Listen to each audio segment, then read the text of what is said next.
Welcome to English News for Learners. Today is May 13th. Today we have 3 interesting stories from Japan. We will talk about a new solar plant, traditional wooden art, and tech upgrades at Shinjuku Station. Let us get started. 大阪湾のメガソーラー。A major Japanese energy company has launched a new project. It is a floating solar power plant in Osaka Bay. The facility covers 50,000 square meters on the water. This project creates clean energy. It also saves limited land space on the ground. The panels produce 20% more energy than land panels. This is because the water cools them down. The plant provides enough electricity for 3,000 households every year. It will start full operations by the end of this month. Japan is using more floating technology now. This helps the country reach its renewable energy goals. It is a smart way to use nature.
伝統技術と最新住宅.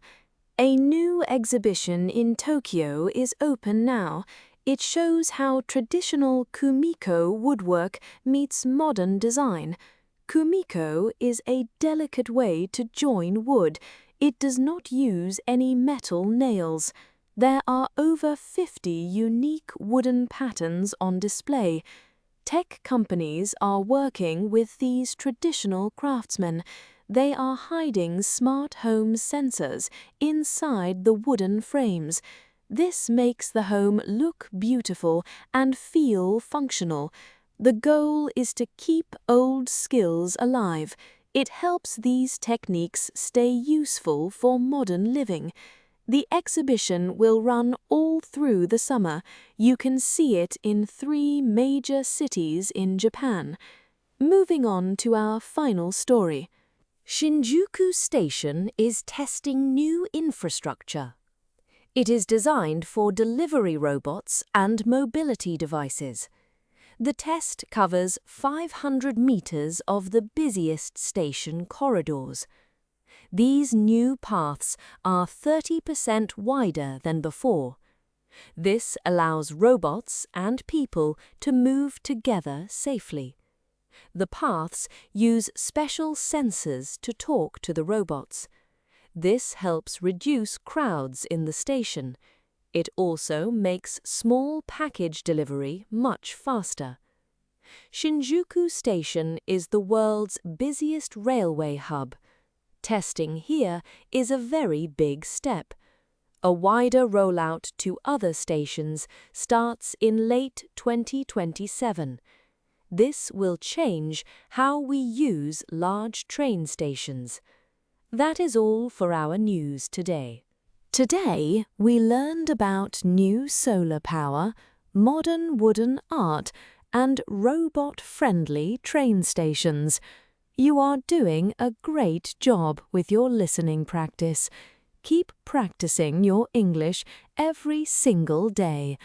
See you next time.